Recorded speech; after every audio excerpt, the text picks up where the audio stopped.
Hi guys, welcome back to my channel.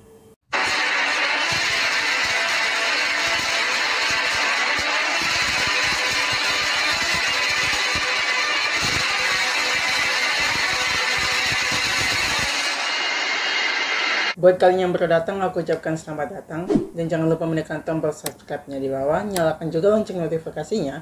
Karena dengan kalian subscribe, itu artinya kalian mendukung aku untuk lebih semangat lagi membuat video-video terbaru. Dan jangan lupa juga nonton sampai habis, jangan di skip. Karena kalau kalian skip, berarti aku nggak dapat cuan. Dasar laki miskin.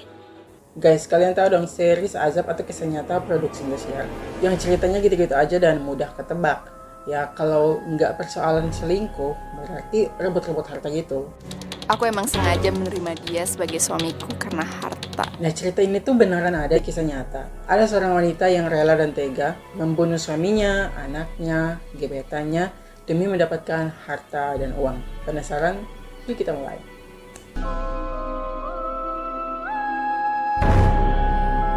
Jadi, si wanita ini bernama Belle Ganes, yang lahir pada 11 November 1859 di Selbu, Norwegia. Dia adalah anak bungsu dari 8 bersaudara dan memiliki keluarga yang kurang mampu di desa kecil Selbu. Nah, pada tahun 1881, si Belle Ganes ini bertekad ke Amerika untuk mengejar impiannya. Bukan ngejar sarjana atau kayak orang Indonesia yang ke Jakarta biar jadi artis, biar sukses gitu. Tapi dia pergi untuk mendapatkan uang dan kekayaan dengan membunuh orang. Ngeri ya bun, nyari duitnya ekstrim banget. Yang penting tuh harta. Belle Ganes juga dikenal dengan nama Hillsbelle atau Lady Bluebird dan juga menjadi pembunuh berantai yang produktif karena ia sudah membunuh 40 korban. Jadi, apa yang membuat Belle Ganes tega melakukan ini? Tentunya ada sebabnya. Yuk kita lihat sebabnya. Semua berawal dari kejadian ketika Belle mengunjungi sebuah pertunjukan tarian country. Lalu tiba-tiba ada seorang pria yang menendang perutnya yang mengakibatkan keguguran. Pria tersebut berasal dari keluarga kaya, yang membuat si Belle Ganes ini nggak bisa nuntut orang ini karena dia berasal dari keluarga yang nggak mampu. Ya karena emang dulu itu orang kaya itu punya andil yang sangat besar sehingga orang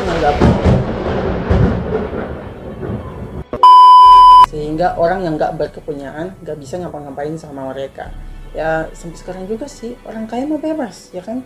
Kalau saja kamu bukan orang kaya, sudah kutampar wajahmu. Intinya mulai dari saat itu, si Belle ini berubah menjadi wanita yang money oriented atau berorientasi pada uang. Belle Ganes mulai suka membunuh dan mulai melakukan penipuan asuransi. Dimulai tak lama setelah dia menikahi seorang pria yang bernama Matt Sorensen pada tahun 1893. Setelah menikah, mereka membuka sebuah toko permen dan memiliki 4 orang anak kandung dan 1 orang anak angkat.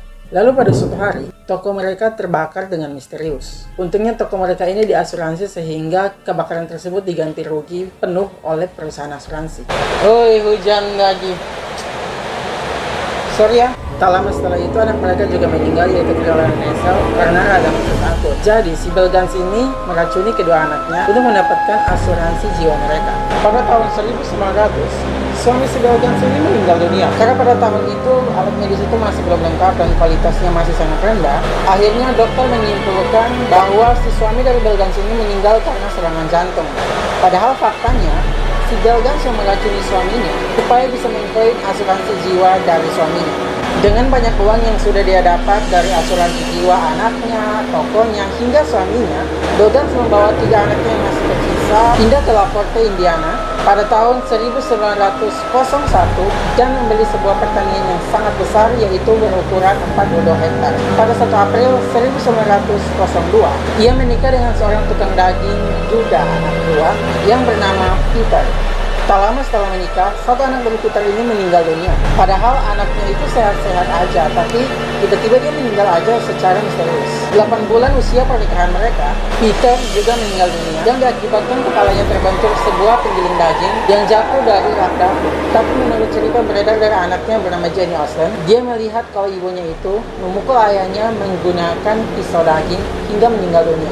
Saat diperiksa polisi terkait kematian suaminya, si Belle Ganes ini memulai dramanya. Ya persis kayak di series Azab sama kisah nyata, yang kalau ditanya sama orang, dihakimi sama orang, dia tinggal drama nangis buaya aja. Terus ditambah penyesalan karena kematian suaminya, ya udah orang-orang pada percaya gitu aja. Dan tangisan si Belle ini mulai hilang ketika asuransi jiwa dari suaminya itu cair. Gila kan ya orang? Karena kedua suaminya sudah meninggal dan kematian mereka berakhir dengan pemeriksaan, si Bel ini mencari cara yang lebih efektif untuk mendapatkan uang dan harta. Dia menempatkan iklan di surat kabar untuk para pelamar kaya yang mau melamarnya. Dan setelah ada orang yang mau melamar dirinya, disuruhlah dia datang ke pertandingannya dengan membawa harta, tabungan, dan uang mereka. Setelah para pelamar ini datang ke tempatnya si Belle Gans, mereka itu nggak pernah kembali dan menghilang sejak saat itu. Dari sinilah orang mulai curiga dengan si Belle Gans. Dikabarkan para pelamar tersebut membeli saham dari pertandingan si Belle Gans ini dengan menyetor uang mereka ke rekening pribadi milik Belle Gans. Dan saat transaksi dilakukan, Belle Gans mulai memukul mereka dari atas menggunakan pisau daging hingga meninggal dunia. Kemudian mayat-mayat mereka ini dipotong-potong dan dikasih makan ke babi. Emang dia pikir itu makanan babi ya?